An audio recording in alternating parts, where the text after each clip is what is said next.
Welcome to the Wisepreneurs Podcast. I'm Nigel Rollins. This is the podcast for experienced independent professionals building a sustainable practice on what they already know. You want to work independently, but independence requires consistent revenue, visible expertise, and a practice that sustains rather than exhausts. Most people get stuck in that gap. They want out, but haven't built the practice yet. As John Younger says in one of our earlier episodes, you can't sell knowledge anymore, but you can sell wisdom. We explore how decades of professional judgment, smart use of technology, and the right partnerships create real competitive advantages for professionals working on their own terms. Let's begin.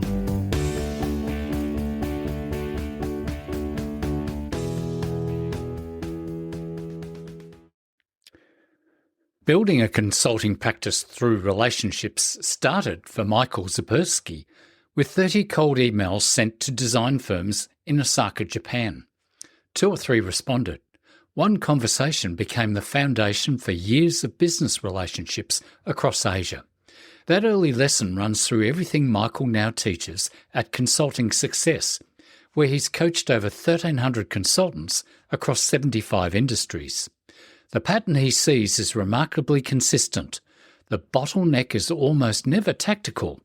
It is the beliefs experienced professionals carry about their own value, their relationships with self-promotion, and the assumption that more marketing is the answer when the real issue is ideal client clarity. For experienced independent professionals navigating the corporate to independent consulting transition, this conversation maps why conversations consistently beat marketing systems, why imperfect action outperforms perfect preparation, and why Michael believes every independent professional needs a coach. Michael, welcome to the Wisepreneurs Podcast. Could you tell us something about yourself and where you're from? Well, first of all, Nigel, great to be with you. I'm the co-founder at consultingsuccess.com, where we work with committed 6- and 7-figure consulting business owners who really want to not only grow their businesses, but create a lifestyle that allows them to enjoy more freedom, more flexibility, while making a great impact and earning, pretty amazing income at the same time. And right now I'm in West Vancouver, British Columbia in Canada. And I just got back from Japan not too long ago, spending time and visiting some family over there. Well, that's what I noticed about your early stage when you did your first studies and then you went to Japan. So tell me something about that. Why? Yeah, for some context, I've been going to Japan pretty much every year for the last 25 years. I grew up in Vancouver. Ages 2 to 6.5, I lived in Israel. My family moved us from Toronto to Israel, so I grew up there. But upon returning to Canada, this time Vancouver, I found myself surrounded by a lot of Asian people.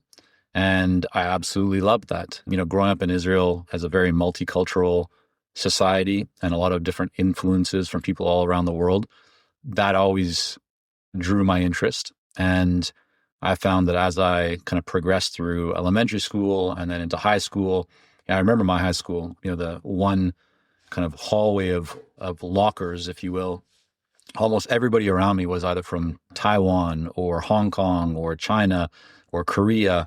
And I loved that. At the same time, I've always been interested in business and commerce.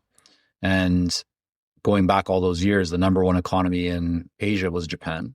I also have always been interested in martial arts, in the samurai, just the concept of tradition and respect that a lot of Asian cultures have certainly drew my interest. And so I looked around and thought, I loved what Japan was all about with the martial arts, with the deep tradition, the level of respect to elders, and just all of that. So I started to study Japanese. That led to meeting more Japanese people. That led to meeting my wife today. And she was in Vancouver studying. She went back to Japan I then decided I wanted to go into an exchange in Japan or go to a program there for a couple of months during a summer period. I worked very hard at university to win a scholarship so I could have the money to go. And I won that. And that for me was an accomplishment because growing up, sports was my life, whether it was, rugby, martial arts, track and field, basketball. I mean, some I excelled in more than others, but I was very much into sports.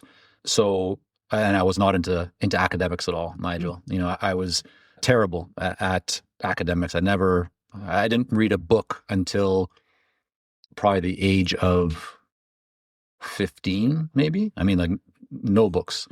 But I went on a trip to Vietnam when I was 15 with my cousin, who's my co-founder in multiple businesses over the years, without any parents. It was a life-changing moment, but that really opened up my eyes, and I shifted from focusing on sports to focusing on academics and arts and music. But anyways, I worked really hard to get that scholarship. I got that scholarship. I went to Japan for a couple of months. I studied Japanese language in high school. And then when I went into university, I ended up doing a year of exchange at a Japanese university for my third year of university. And that took me to Japan.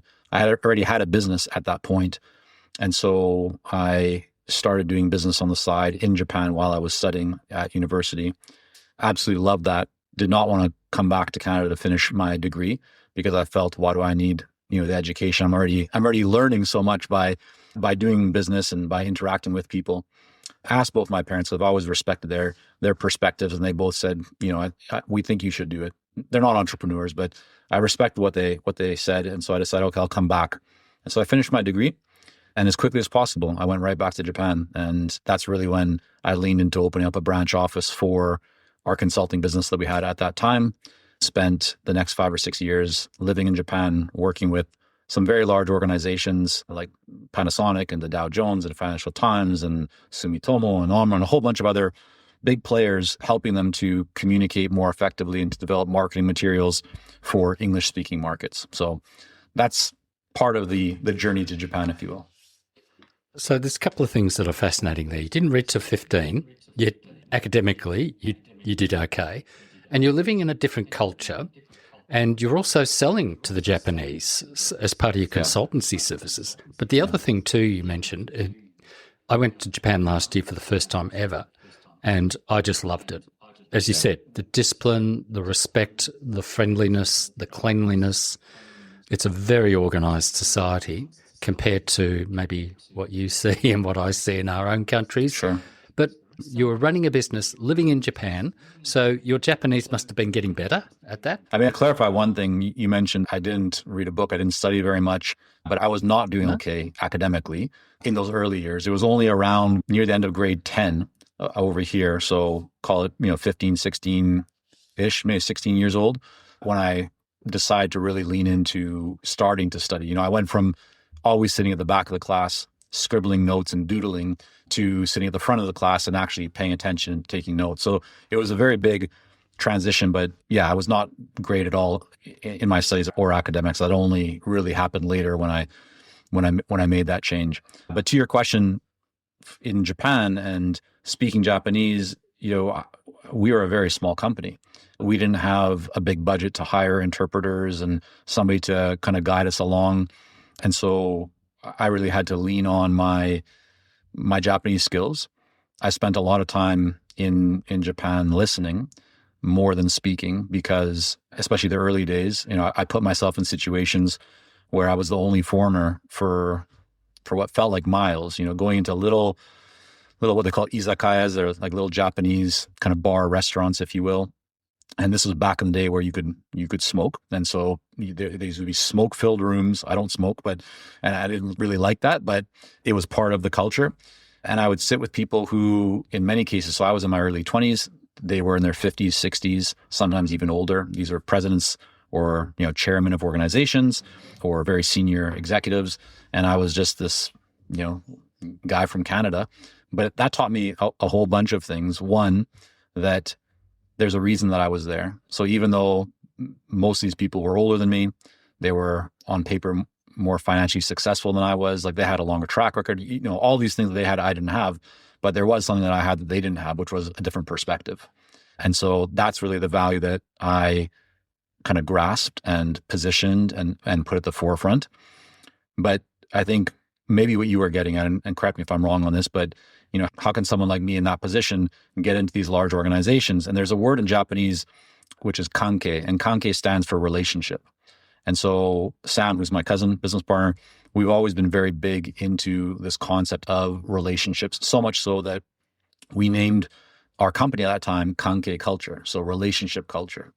When I got to Japan, actually before I got to Japan, and hopefully this might help some people out there, I did something that I think a lot of people these days are not willing to do. And that is, I still remember I was at my uncle's house in Toronto. I was going to be going several months later to Japan. And I found a list online of all the different graphic design, interior design, or branding companies in the Osaka area, which is where kind of the closest major city to where I was going to be going for exchange. And I sent 20, 30 emails to these different companies. I think 2, maybe 3 responded. I did it in English. Only 2 or 3 responded. I met with 2. One, nice person, but we didn't really have a vibe. There was no, the energy, the connection wasn't there. But the other one, his name is Shinosuke, and we hit it off right away. And it was, many years of building business together. He introduced me to another person. That person introduced me to somebody else. And that's relationships, right? And so that was really how I was able to grow our company and put us in a position where we were able to work with some very significant companies and organizations and build that kind of client roster. It was all based on conversation. So I didn't spend my time going to foreign, I didn't go to the English pub or the Irish bar. I didn't talk to foreigners almost when I was in Japan. I only wanted to spend time with Japanese people because I was in Japan. I wanted to learn about the culture. I wanted to learn the language. I wanted to really understand the customs. And so I made it a priority to immerse myself into that. Well, when I went on my trip, I think I spent about 10 days in Japan, and we were on a bus tour, which is not a lot of fun when you're a bit older. But the lady who was the guide was telling us that the Japanese paid to go to these bars to cross-talk with other company people, just to spread ideas and learn new things. Do you think that's why you were so successful in that regard? I've never heard that before. In 25 years of going to Japan, I can tell you that the people that I was meeting, they weren't paid to meet with me. As an example, I had maybe 4 champions, I call them, people that really went out of their way, and they didn't have to. They were all successful in their own right. One was the owner of Osaka's top graphic design firm. The other was a managing director in a very large advertising agency. The other was just a really, unfortunately, he's passed away now, but he was a very successful landowner, but he still worked just because he wanted to keep active. And then another person lived on an island that was an owner of multiple companies. These people didn't have to spend time, with me, but I think we shared something, which was a curiosity. We shared an interest in recognizing that there's something that the other person doesn't have, and that together, by sharing those ideas, by, exchanging perspectives, we all get to benefit from that.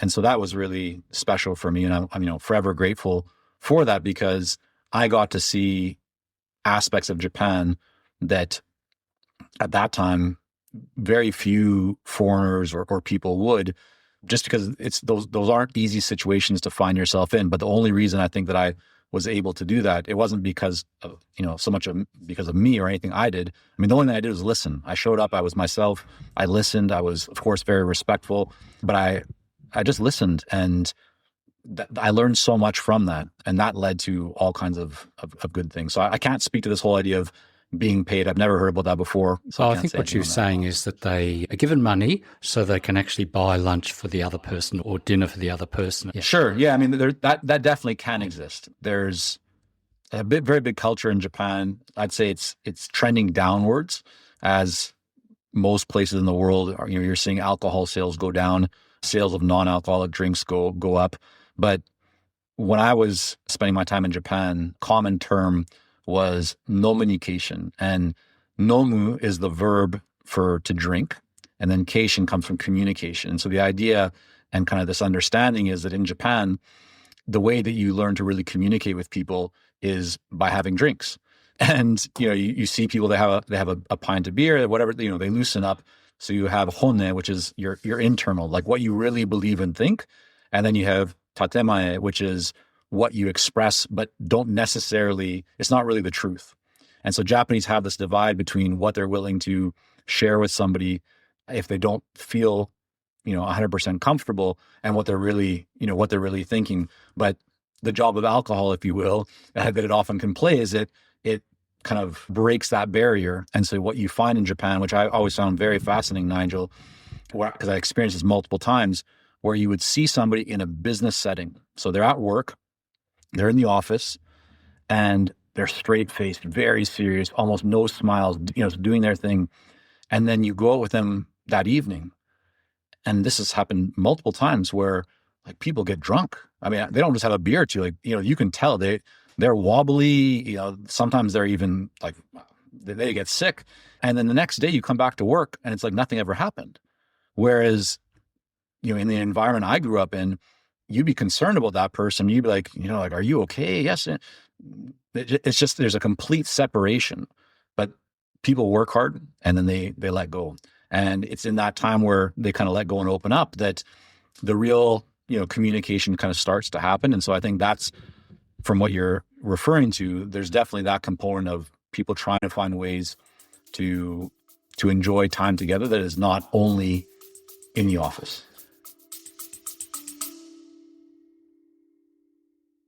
Just a quick pause. I've put together 2 free assessments for experienced professionals. One helps you map the professional judgment you've built over your career, and the other helps you audit your reputation and readiness for independent work. Both are found at wisepreneurs.com.au/free-assessments. Now back to the conversation.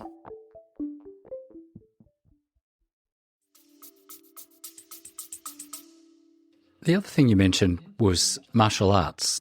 Did you continue your martial arts in Japan as well? I did not. And that's something that, looking back on, I should have. There's a lot of things that I should have done when I was in Japan that, I feel like I'd still, but no, I didn't. So at a young age, I studied karate. And then later, the next thing I did was capoeira, which is a Brazilian martial art. And then what I did kind of finally did, which I'd say I probably enjoyed the most, was hapkido, which is a Korean martial art. But when I went to Japan, no, I didn't get involved in those. My schedule in Japan, Nigel, when I was there during my early years, or that first year of exchange, is I would get up at whatever it was, 5 or 6 a.m. I would take a train, multiple trains, 2 or 3 trains to get to the university. I would arrive there before even the teachers were there. I would go into the classroom and I would do my homework because I had not done it the night before. I would be there until about 12 or 12:30. I would quickly walk down the hill because the university I went to was at the top of a hill, beautiful campus called Kansei Gakuin in Hyogo Prefecture. I'd walk down, I would go to McDonald's. I would buy 2 hamburgers and get a water because I was too cheap and didn't want to spend money. And then I would get on another train and go back to Osaka. I worked some days at a Japanese market research firm. And so I'd be there until 7:30 at night. I'd then come back by train to where I was living in a very small apartment that when my father first came to, he went into the washroom, if you will, and there's the toilet, and right beside it is the shower. And he said, any moment he thought the sign would come on to say, return to your seat, because it felt like you're on an airplane. And the first time I actually went there, my wife now, my girlfriend at that time, she found this apartment for me. And I remember walking in, putting my hands, out to the side, and I felt like I could almost touch the walls. It was like a jail cell. So I'd come back, I'd pick up some food to maybe cook. I'd make some food and then I'd sit down and then I'd start working on the business. And I'd do that until 12 or, past midnight, and then just rinse and repeat. So my schedule was very, very busy in that way, very structured. So, but, I wouldn't have really changed anything looking back. But yeah, it would have been nice to do more things like getting into martial arts since I was there. No, it didn't sound like you had a lot of time either from that. No, not much. All right. So you had your first business in Japan, And you've had a couple other businesses, and you've got the one you've been running now for about 17 or 18 years, which is Consulting Success. So how did each one of those steps lead to you to choose, would you call it a coaching company? Yes, we provide coaching and training for consulting business owners, is what Consulting Success is today. The way we got to that, so I referenced the first, it actually wasn't the first company we had. The first company that Sam and I started was called Fingertip Media. And we were doing website design and development way back in the day when not many people had websites. Great domain. We should have kept on to, held on to that one, fingertipmedia.com. But anyways, that was a really fun business. Our first real foray into running business. Sam was much more on the design development. I was more on the client marketing communication side of things. We started that when I was in high school going into university. And very quickly, over a couple of years, we realized that we wanted to expand and do something a little bit different.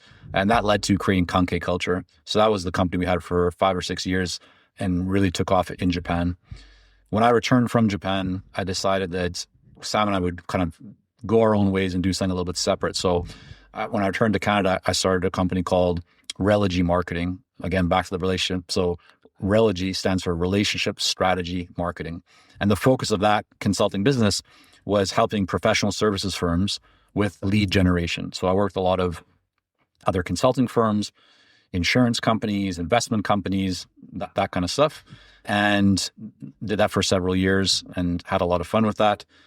Then Sam and I were at a family barbecue a couple of years, in the future of that time, and we said, we should really think about doing something again together, but this time, let's do it online, right? So the ability to run a business online was still very, very early.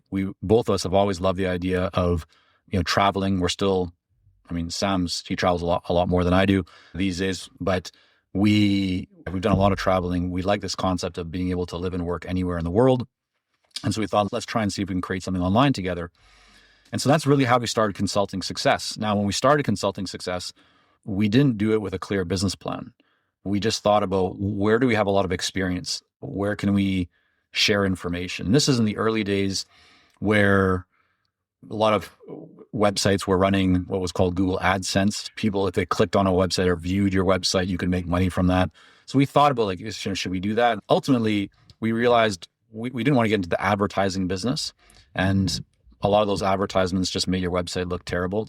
But what we did lean into was the idea that we have quite a bit of experience at this point in running consulting businesses. What if we just start sharing our experiences of what's worked for us and what hasn't worked for us?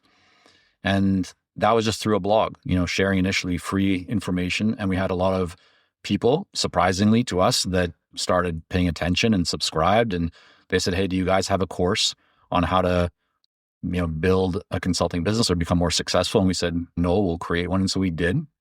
And now, we've had different variations of that course over many years, but we've probably had 2,000 people or more go through that. And then the people that went through that, many of them reached out and said, this has been really helpful. Is there a way to work more closely with you guys? And we said, we don't do coaching, but we'll think about it. And so we then fast forward, launched a coaching program. And that today is what we call our Clarity Coaching Program. We have different levels of the program, but these are mainly people anywhere from 6 figures to mid 7 figures per year in revenues. And yeah, we've had probably 1,300 people go through that at this point. But in between that, Nigel, what I think may be interesting, and I think you were also kind of hinting at, is we had other businesses during that period. And so there was a point where we had Consulting Success going. We had another company that we had acquired that was a jewelry business. And then we had a job board that we had built, but we had initially tried to build something much bigger. We ended up realizing it was just a job board part of it that is what people wanted. So we had 3 businesses. And I'll never forget, I was sitting with my wife in our apartment that we used to live in. And she looked at me and said, why do you have 3 companies? And I was like, well, diversification. She said, well, what if you just focused on one of them? I was like, it's a really interesting question. Maybe there's something to that. And I really think that kind of sparked that thought process for me and led to Sam and I talking a lot more about this, which is our other two businesses, we didn't necessarily feel the same level of interest or passion, and they weren't as successful. So the jewelry business, we later sold that off. So that was acquired. And then the job board, we still ran that for another year or two after that. And that was a great business, but ultimately that was also acquired. And so we then put all of our focus towards consulting success. And that's really what we've been focused on now solely. And it's grown considerably since the early days. That's a fantastic journey when you think about it. So working in Japan, which you had to speak Japanese and create relationships. So that seems to be a core all the way through, but you've also obviously got a very good sense of business, because all of those doesn't sound like you lost money on them, but you were spread fairly thinly at that when you were running the three. And now then you've focused, because that's one of the issues that I want to talk to you about is, should you be focused or should you be general? You've said that you've coached over 1,000 consultants. Mm-hmm. What's the most obvious pattern that you've been noticing or seeing? I mean, it's a great question. And I think your point about somebody having deep expertise or kind of subject, and kind of domain expertise, so forth, but not having the business experience. We work with a lot of those people. So they're very good at what they do, but they've never had formal training or experience running their own business. So that's really our focus. And that's why at Consulting Success, we've had clients in probably over 75 different industries all around the world. And some people wonder, like, well, how can you do that? And my response is always the same, which is it's because we're not helping them with their area of expertise. If somebody is an expert in agriculture and they're specialists in helping farmers or co-ops to, make the land more valuable or, produce a higher crop yield, I can't help them with that. I don't know the first thing about that. But that's not why they're coming to us. They already have that expertise. What we can help them to do and do help them to do is to think about, well, how do you communicate your true genius and where you can create the most value? How do you take all your years of experience and expertise and package it and position it and place value on it?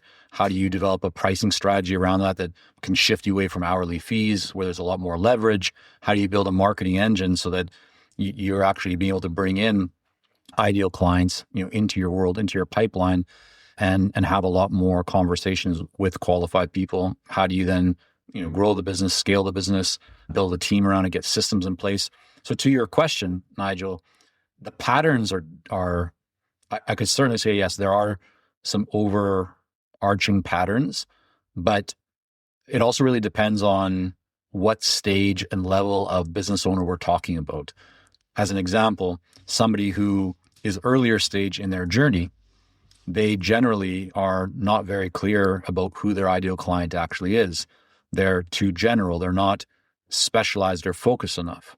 Very often their message is not yet validated. And so they're communicating what they think the market wants to hear, but it's actually not what the market wants to hear. And it's one of the main reasons why their marketing doesn't work to actually attract their ideal clients. So that's a very common thing in the early stage. Then as somebody starts to actually get a couple of, a few wins under their belt, then it's, okay, I know that people want my expertise. I can solve their problems. That's now been proven, but I'm only working with one or two clients and it's taking all of my time, or I'm working a lot of hours and I'm not making as much money as I would like.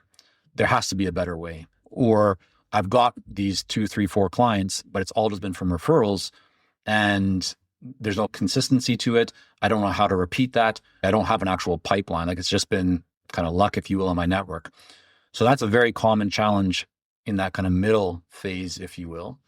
And then as you move up there, it's really shifting from how do I get clients to how do I optimize the business, right? Looking at what's working and what isn't working. In the early days, it's hard to say what's working and isn't working because generally nothing's working yet. So you just have to get the foundation in place. Once the foundation is in place, then you can start to see and look at the data and figure out, well, where are the opportunities for you to, potentially stop doing some things that aren't serving you, or delegate them or build a system or automate them, but also what are the few things that you really should be focused on that can create the most value, as well as how can you take what's working and make it a lot better, or put more spotlight or more focus on it so that you get better results. And then it's all about that optimization. Beyond that, it's people who decide, okay, I want to grow this beyond myself. I'm making $500,000 a year, 800,000 a year, 300, 400,000 a year, whatever it might be. But I actually know I want to take us to $1 million business or a $5 million business, and I know I want it to be beyond myself.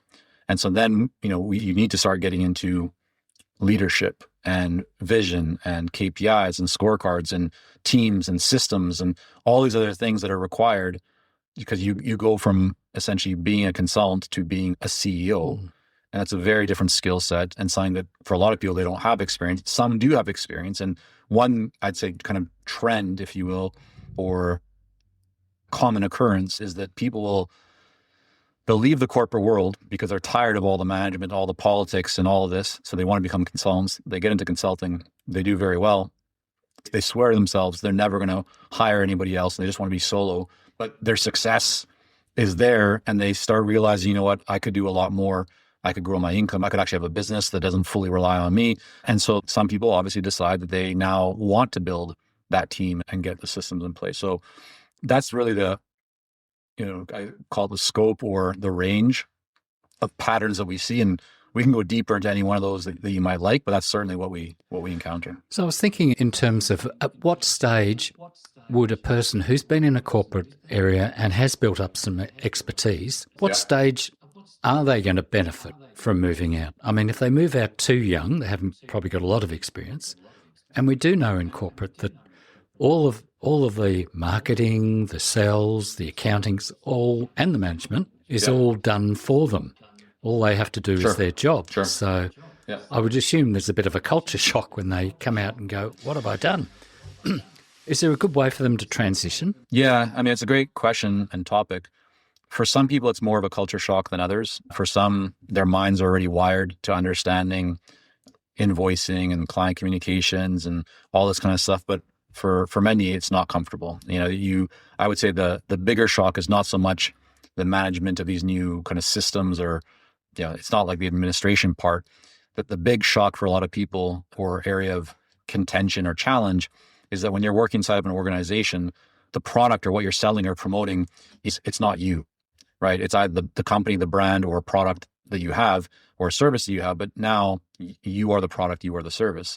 And so for a lot of people, that's why they feel uncomfortable promoting themselves, talking about themselves, putting themselves out there, because they were taught that's not a good thing to do. So we have to unlearn that and shift the perspective to, look at things like marketing and promotion as not something that you do to somebody, but something that you do for somebody. Meaning that if you feel confident that you can create value and you can help people to solve problems, you're actually doing a disservice to people that you could help if you don't tell them that you could help them, because that means they're going to be dealing with that problem for a lot longer.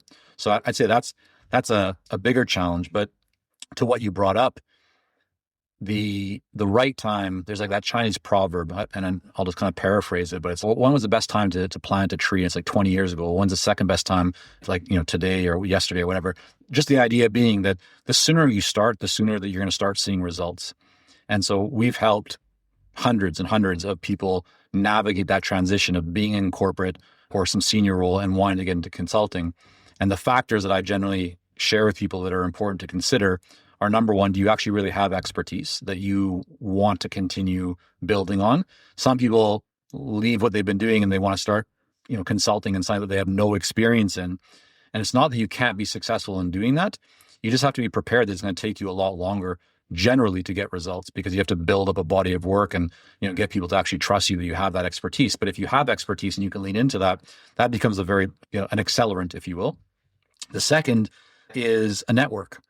The stronger and larger of a network that you have, that can create an advantage, because the vast majority of consultants who start their business, their first group of clients comes from the people that they already know. It's not from people that they've never met before. And then that leads to referrals, and that leads to building a marketing engine. So that's the most common path for people. So if you have that, that gives you an advantage and it allows you to see traction sooner. And part of that network, I would even call, if you're working in an organization right now, one of the best things that you can do is make sure that you're investing in the relationships of people all around you, your current company, your coworkers, vendors, suppliers, just that whole ecosystem. But the other one is if you can start building your authority and visibility now through speaking, through writing, that allows you to start actually building an audience. And so that transition becomes a lot easier. The third is really a mindset. And this is something that we're very big on at Consulting Success. If somebody reaches out to us and if they don't have expertise, we can't help them. We'll say, go get that expertise. If they don't have a network, we can work around that. There's ways to get around that. It just generally takes a little bit longer. Do you have a long-term mindset? So one thing that we always look at Consulting Success and the way we've really built the business over the last 17 plus years, we're not interested in working with people who have a short-term mindset. If you're in a position where you need to land a client in 2 weeks to put food on the table, I wish you success, but we're not the right partner to help you because that's just an unrealistic expectation. It's not like we're selling pens or pencils. When you're selling consulting services, you're selling to savvy buyers, typically inside of organizations, whether nonprofit or for-profit, whether it's a funded startup or a multi-billion or trillion-dollar organization. That often takes time to build those relationships, have those conversations. So if you expect results overnight, you're just going to be disappointed.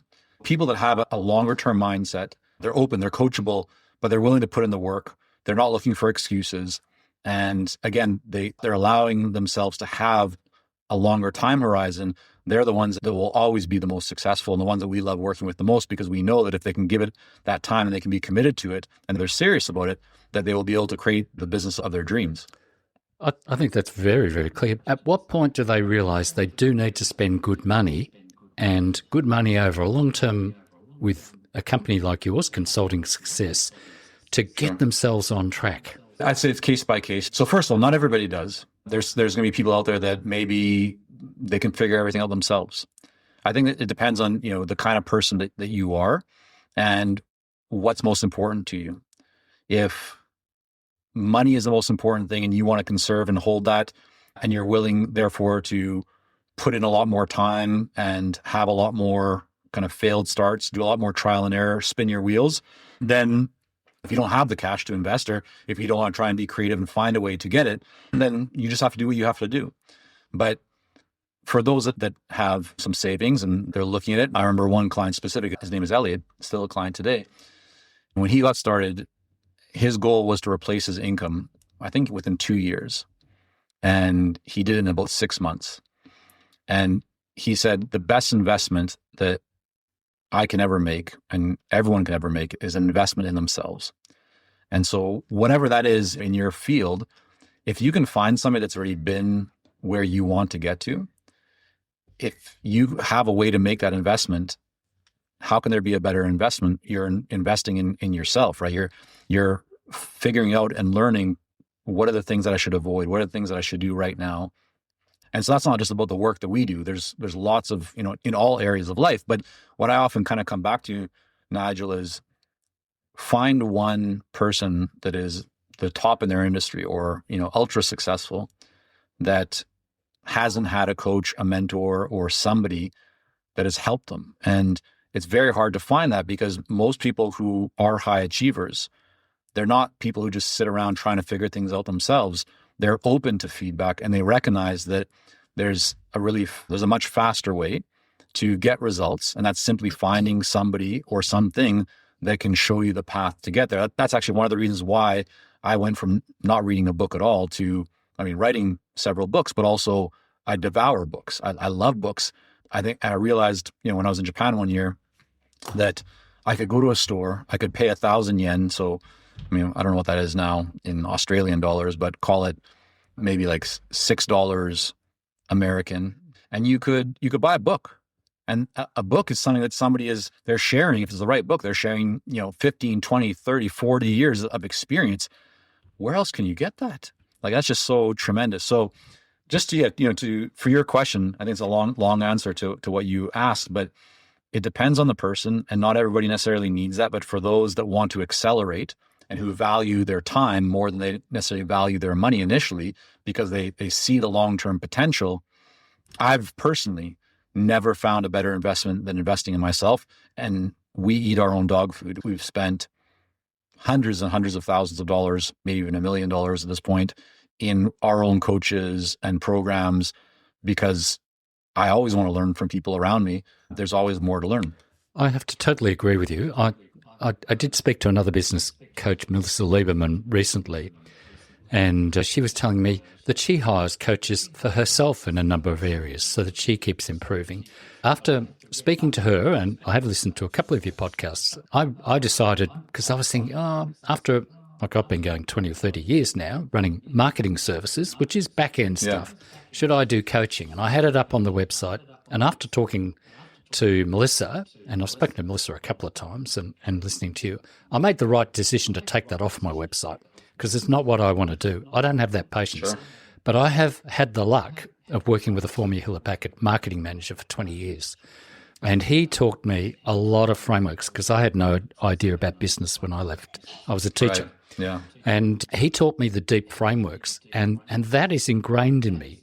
We call it embodied. So I know this stuff. And that's what you're doing. And that's why I think coaching is really important. And I think any serious independent professional should have a coach. And so I decided after speaking to Melissa, I'm not going to offer that, but I'm not going to really work with anyone who's not working with a coach because I don't want to have to explain all this stuff multiple times. They need to have that basis. And what I'm hearing from you, from the mindset, the ideal client, the knowledge about value pricing, your marketing system, getting a return, these are deep frameworks. And I can see from your trip to Japan and sitting in those bars, it comes all the way through. And then obviously running multiple businesses, you offer a great service in that regard that you can see what they need. Do you think they can see what they need? They know that there's a problem, but do they see where they actually need help? Some do, and some think they do. One of the things that we do with clients is an audit, a diagnostic to really identify what's working well and what isn't working well. And that can often reveal a lot of opportunities, right? Strengths and weaknesses and opportunities. Some clients are very clear on, I need help in this specific area. And so that's great. All of our coaching that we do in the Clarity Coaching Program is all customized to our clients. It's one-to-one. There's group components as well in a whole community and live events, but it's one-to-one coaching with one of our coaches. And these are all successful, high 6, 7, or even 8-figure consulting business owners in their own right. But some are very clear, Nigel, and others, they just recognize that they know they have the potential. They know they want to grow, but they don't actually know what they need to do to grow or to achieve what their goals are. And I think that by itself is enough. If somebody has that desire to achieve something in any aspect of business or life, that's the seed, that's the beginning, because it signals that they don't want to just stay where they are, right? They don't want to become complacent. They want to improve. And I think that's a really important characteristic for really anyone to have, because if you don't have that, then you end up becoming very complacent. And if those around you are not, then just by default, you will go down and they will go up. So regardless of whether they're very clear on what they actually need or they just know that they want to improve and to grow, then it just comes down to conversations, taking them through the diagnostic, exploring what they have right now, what they believe they want to create, and then kind of reverse engineering that to identify what are the biggest opportunities and areas of focus that will create the result that they want and take them through from where they are to where they want to be. But very importantly is doing it in a way that really respects what they want to create and the lifestyle that they want to have. Not just like our clients are not just interested in more money, more growth. The most important thing for the majority of them is quality of life and time with family or the things that are their health, whatever it might be. But of course, they still want to grow. They want to optimize their business, but they don't want to sacrifice the things that are very important to them. I spoke about with Melissa is she talks about lead generation, is getting in front of new clients and stuff like that. Sure.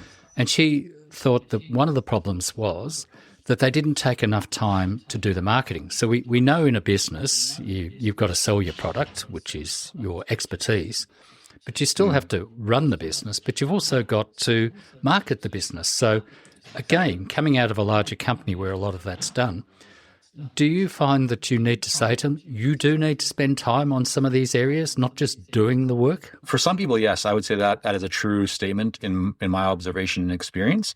But for others, I would disagree. And we certainly see people that right now spend or feel like they spend a lot of time on their marketing, but they're just not getting the results that they want.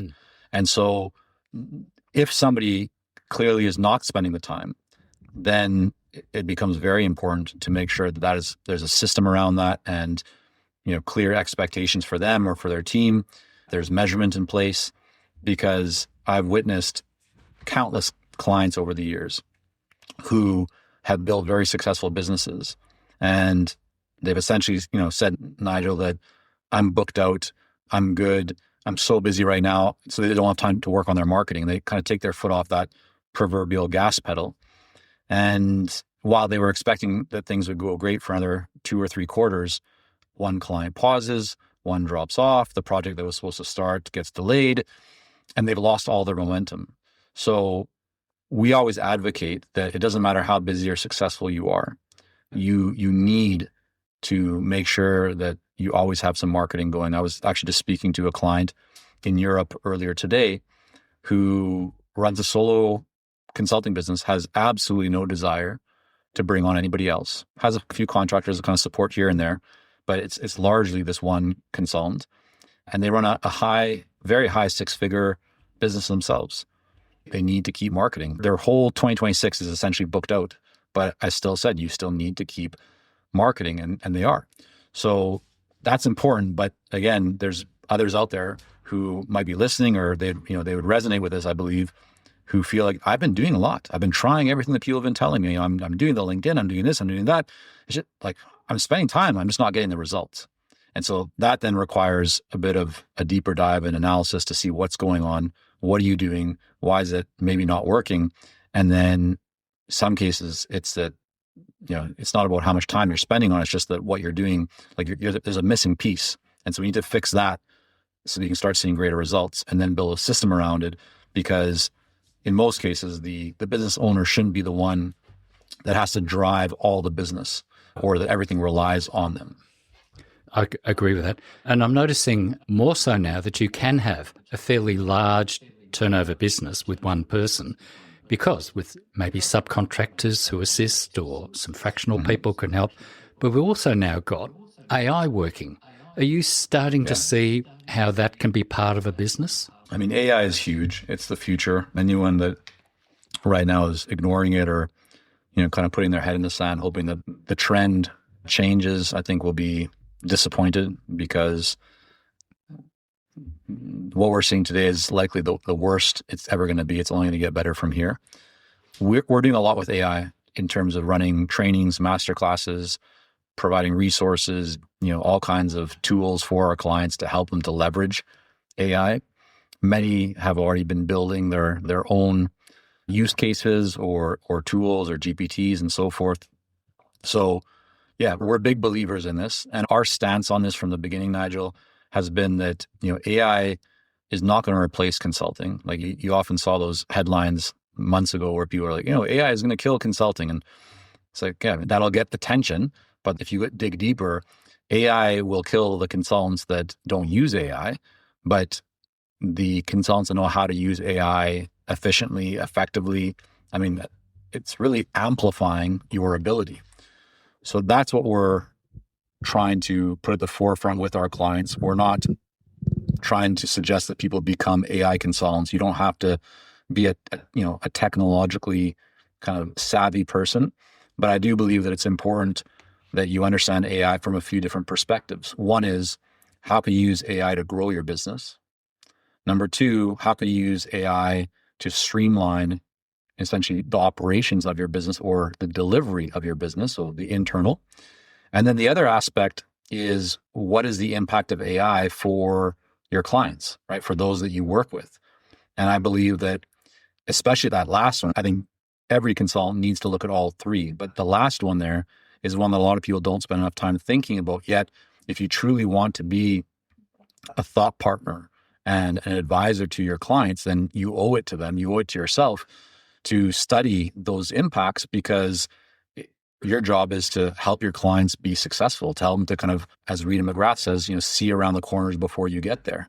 If you're not thinking about the impact of AI right now, I mean, you don't have a map. Like, you're using a paper map while everybody else is using Google Maps. There's a big gap. So those are kind of the three areas that we're diving much deeper and working with our clients on, so that they can see the different applications in all those different areas. And you can see the value of consulting success in that regard is that you're growing with what's happening in the world, and you're bringing it to your clients already. So if, for example, somebody's still working and they're building their expertise, which one of your books would you recommend they start with to start getting the idea of what they've got to be thinking about to go independent? Yeah, I mean, so Consulting Success, same name of the company, is the book that I would probably suggest as a good starting point. For those that are a little bit further along, the Elite Consulting Mind, which really dives into the mindset that I believe is so critical for you to be successful. So yeah, I would look at those two. We have other resources I can share as well, Nigel, but that's where I would start. Yeah, I think it's always a good idea to read books and then follow up. So at this point, we're probably towards the end. Is there something else you'd like to mention to help, say, people who are thinking about what they're doing? I mean, there's always so much to talk about. I'm a very big believer, and we talk about this a lot at our company, which is the concept of imperfect action. So imperfect action is much more powerful than perfect inaction, right? If you don't take action, you're never going to actually learn. So much of what people hesitate on or overthink, so much of what leads to inaction is the concern of what if, and that's based on what you don't know. So people spend a lot of time, let's say, trying to get their website right, or their messaging, or their fill in the blank. The way that you ultimately know if those things are going to be effective or not is to put them out into the marketplace, to start having conversations. That feedback is, and you can leverage AI to help with some of this as well, but you need to get that, and you need to just get out of the building. I often talk about, and this is in the book as well, that people will generally feel very comfortable building things, right? Whether it's your website, your business plan, your marketing materials, the building part for a lot of people is the easy part because it's comfortable. You can do it without anybody, poking holes in it, without anybody telling you that you're wrong or that you've made a mistake. That's easy. And so people end up feeling like they're being very productive because they are creating a lot. But productive does not equal effective. And so the way to truly be effective, right, to accomplish your goals, is not just to build, it's, to get out of the kind of proverbial building. And in the business of consulting, the most important thing, hands down, is conversations with clients. Everything that people do from a building perspective, the goal of that is conversations. So asking yourself, what is the most direct path that I can take to have more conversations, generally will allow you to sidestep or be more efficient in reaching that goal, and will move you forward a lot more. And this is why very often you will see people who you might notice don't have the same credentials as you, right? They don't have all the acronyms and certifications. They don't have all the degrees from fancy schools. Maybe their IQ might be lower. Just the list goes on, but they're much more successful. And than you when you have all those things. And so how can that be? Well, it's because they just take a lot more action. They know that they don't know everything, but they know that they're going to learn a lot more by getting out there and having conversations and actually putting things to work. So that would really be my big encouragement to people.